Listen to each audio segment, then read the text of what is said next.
Hi everyone, welcome to TypeTalks. Today we're here to talk about common phrases that ENTPs say, especially if they are Enneagram 8. And so it is, I'd rather be hated for who I am than loved for who I am not. And so this is counterintuitive because it's the opposite than what most people think, because most people, or at least some people, want to be loved even if it's not who they are. Whereas an ENTP, especially with Enneagram 8, which is more they are who they are and they're a little bit more rebellious, they're going to want to be seen for who they are. Even if you hate them for who they are, they'd rather be themselves than to hide that. Or actually, I will let you guys speak on behalf of yourselves. So I was wondering if you guys could share how that phrase relates to you, whatever you want to share around that. Ladies first. I was thinking as you said that, when it occurred to me was when I was like 7.5, 8 years old, when I got in trouble for something that I hadn't done, but the teacher just assumed it was me because I was talkative and kind of physical, and it wouldn't be unlike me to have done that. But what struck me is that my 3 little friends did not tell the teacher I didn't do it. And they were trying to explain to me that they didn't want to get in trouble with the teacher. I said, yeah, but you saw that I didn't do it. And they said, well, if the teacher had asked them, they would have concurred, they would have agreed, but they were intimidated by the teacher. Now, mind you, we were probably in 2nd grade. So it's not like you're that self-possessed in 2nd grade. But what I will say is that the nice thing my friends were trying to do is show me that if I just pretended to be a certain way, the teacher would not blame me and that I wouldn't have that problem. And I just said, I'd rather be hated for who I am than to pretend to be who I'm not.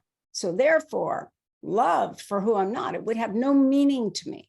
And they were like, whoa, they tease me about it now. But at the time, it was just so visceral in my case, not coming from my head, although it was a physical reaction to the fact, one, they hadn't stood up for me in the way that I would have wanted. And I didn't understand being intimidated by a teacher. Actually, I didn't really understand being intimidated by anybody. So there were 3 of them that agreed. And yet I was asserting that place or position. And I do know with the Enneagram that 8s don't believe in love, 8 and 5. And the reason for that is you know that people will sell you out if they have to, if there's certain circumstances where it's required. Okay, the 8 even understands that. You could have someone that is your friend or that you feel is devoted to you, and you would like that, but you still expect people to sell you out. So you know that even when you're a little kid, when you're an 8. But I didn't want to sell myself out. That's my story. Yeah, I will ditto that. No, maybe I put a spin on it. I self-identify, and as per, pardon me, Katherine the expert, I am probably 782, so I have an 8 in there. For me, it comes maybe from a slightly different perspective. The first time that I consciously made a decision with the wording was somebody asked me, it's maybe some popular quiz. I'm like, how can you even ask that question? Is there more than one answer? But then if I step back, it's something that, I also self-identify as an SX first. For me, and this might be sort of a bit of a paradox because I do value authenticity, and FI is kind of my blind spot, but it's something that I associate with FI. I often appreciate in FI people. And for me, I have a desire I float in many groups, and most people might think I might be closer to them than I actually am, but I value these close connections. And a close connection for me requires authenticity. So people that I meet in any context, if I like you or find you interesting, male, female, whatever, I want to spend a whole day or some evening just drilling into your head, and then the morning after it's like, hey, I kind of know you, I like you, or I don't like you. But for me, knowing is the essential part of connecting, because if you really truly connect, you don't want to hold a facade, right? That goes against the desire to connect. And yeah, and even if it comes at oh, I don't like you, or somebody doesn't like me, I'm okay with that. So my desire is, hey, you're interesting to me, I want to be completely open with you, you're completely open with me, and nobody's perfect. I want to see the real you. Even if you're Hitler, you might be interesting. And that just precedes of being falsely liked, because the need to honestly connect is the primary driver. And where I have experienced that actually in relationship, it's just, I've encountered people that they're just, and actually this person happened to also suffer from something called BPD, which is, it's an emotional condition where you have different behavioral patterns that make your life difficult, but they tend to idealize you or devalue you, one or the other. But in general, I do not like being idealized. If I'm in a relationship and I feel like, hey, what you're saying is not me. Oh, I can do wrong. I want to be accepted for what I am, because otherwise there's a liability of having to do a facade, to do a charade. So I'm cocky enough to say I'm likable or lovable to the right kind of person. So I want to be me. I'm not going to pretend. And if you are erring on making me into something that I'm not, I'm actually going to steer against it and say, no, that's not me. Yeah. So there's no specific event as yours, unless we count this one relationship where I felt I was misunderstood and like for something I'm not. So, but it might be, I don't know if it's the 8 thing, since I have 8 as my secondary. It really, for me, it's probably the SX portion, maybe 8 as well. SX portion first. I want to connect. You be you, I be me. I'm not judgmental, but I'd rather be hated for what I am. As long as I think you got me and you don't like me, I can walk away. I can be romantically interested in you for whatever reasons. If I'm satisfied, I was myself, they saw me, they don't like me, case dismissed. I can almost walk away from it because I want to be liked for who I am, right? And I'm not desperate to connect with any person because I want connection, not that. So, I mean, that's a lot of ramble, but I don't know how, is that similar for you or somewhat different because of a different stacking? Well, the sexual is very dominant. That does speak to a lot of what we're discussing, because it's not real if you're not slowly revealing more of yourself. Then I'm not going to reveal more of myself. So the sexual wants that. Okay, you said that. Okay, I'll tell you about this about me. And we keep going. And then as that energy rises and we have a twinship, even if it's only for a moment, on an idea or a discussion or an event, it's that wholeness and completeness that the 7-8 and the 8-7 want. And we don't lead with a heart type. If we led with the 2 in your case, or 4 in my case, we would probably feel more comfortable going into the persona, but it's in 3rd position for us. So our persona is the area where we are less inclined to want to be, because the 8 and 7 kind of team up as 2 assertive types that want to do what they want. You just have a better way of getting around people than I do.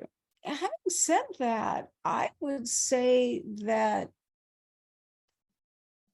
yeah, it's more like if we're going to connect, it would be like the ENT's idea of a buffet of ways that we could have a discussion during an evening, and or a weekend, or every time I see you.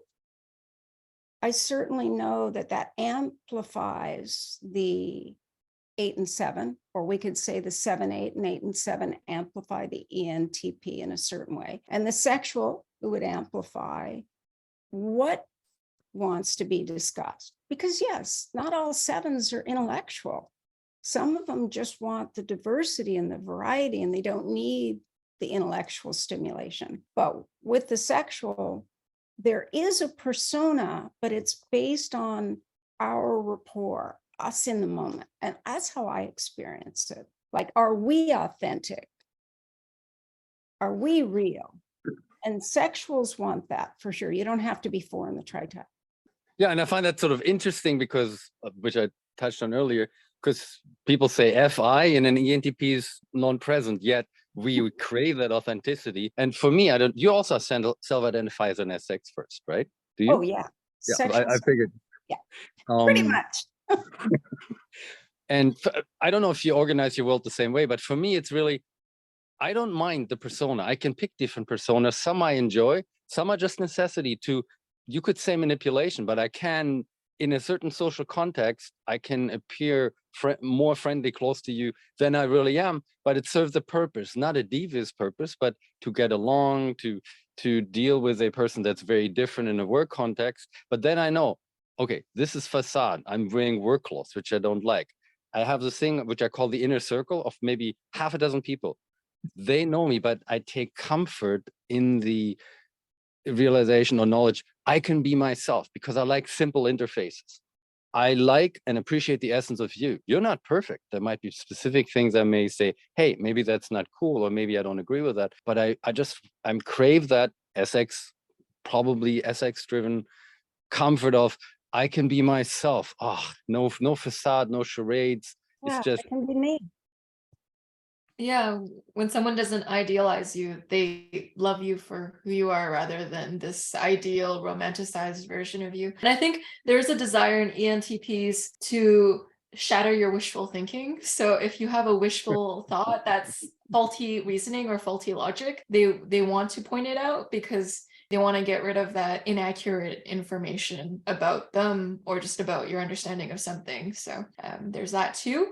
And so thank you for coming out and discussing one of your phrases. It's almost like there is almost this desire to be understood at your core. And if they don't like your core, then they can. so be it. So Yeah. hasta bye-bye. Yeah. Yeah.